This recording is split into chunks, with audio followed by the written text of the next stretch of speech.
So I don't know if you knew this, but cars lose power over time. That's why when you take an old car to the dyno, power figures are almost always way below what you would expect. But why? Where does all those horses run off to? Well, in order for me to explain why it loses power, we need to discuss how engines make power first. Okay, so how do we make power with a traditional internal combustion motor? Well, short answer is big boom, big power, which in turn leads to big smile. But that doesn't really help us. You see, an engine needs air and fuel to combust, which in turn will move the pistons up and down, and this movement will spin your crankshaft. So this means the more fuel you can burn, the more power you can make. But you need to have a good mix of air and fuel. If there is too much fuel in the combustion chamber, your car will run rich. If there is too little, the car will run lean. Both is bad. Now the difficult part is getting enough air. Fuel is easy. Strong injectors can inject a lot of fuel, but air has to be sucked into the motor. Now with a naturally aspirated engine, air is sucked into each cylinder on the downstroke of the piston. This fills the combustion chamber and then the car will add fuel and spark. Boom, you have a running motor.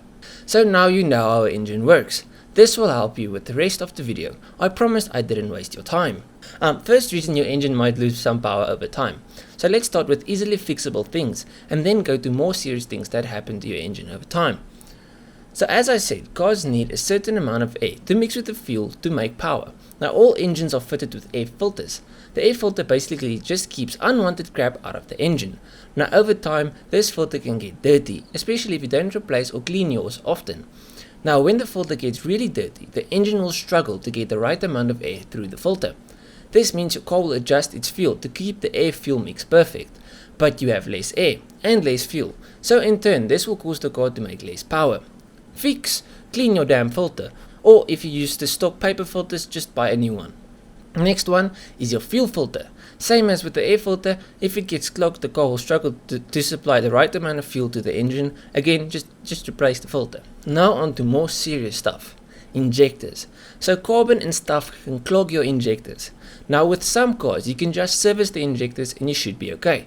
But with other cars it's better just to replace the injectors. The reason this is so bad is because if injectors are clogged, the car might think it's injecting a certain amount of fuel, but that amount doesn't make it into the combustion chamber.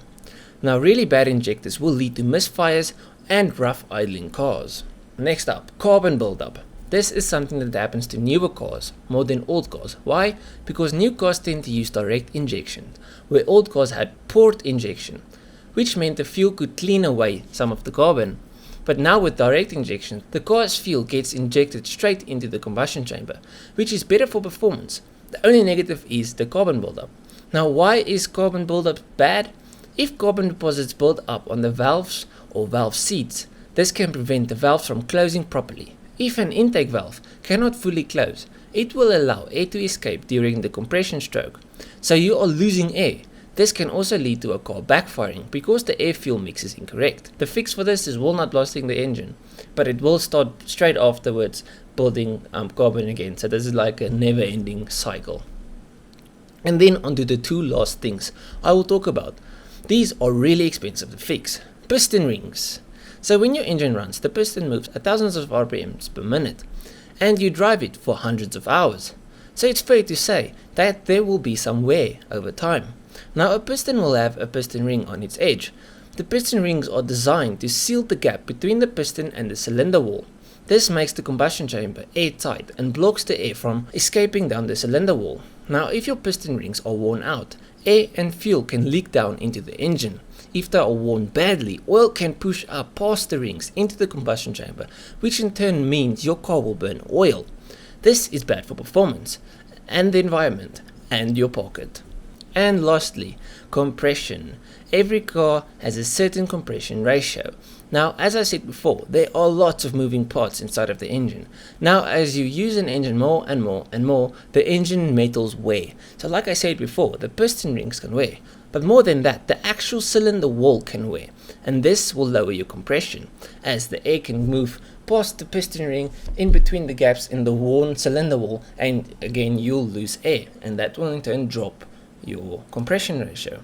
This is fixable, but it's not cheap, because you'll have to bore out the block again and put new pistons and new rings and everything. It's a really expensive job. It's not a small thing, and when this happens, most people just sell the car or put in a brand new engine. Now, I hope this video was informative, helped some people. I don't know if it really will help you. It's just more like informative stuff you maybe didn't know. Maybe it is stuff you do know. And if you want to add anything, leave it in the comments. I'll pin whatever comment has got like the most relevant stuff in it. Yeah, if you enjoyed the video, please leave a like and subscribe. I'll check you guys in the next one. Cheers, eh?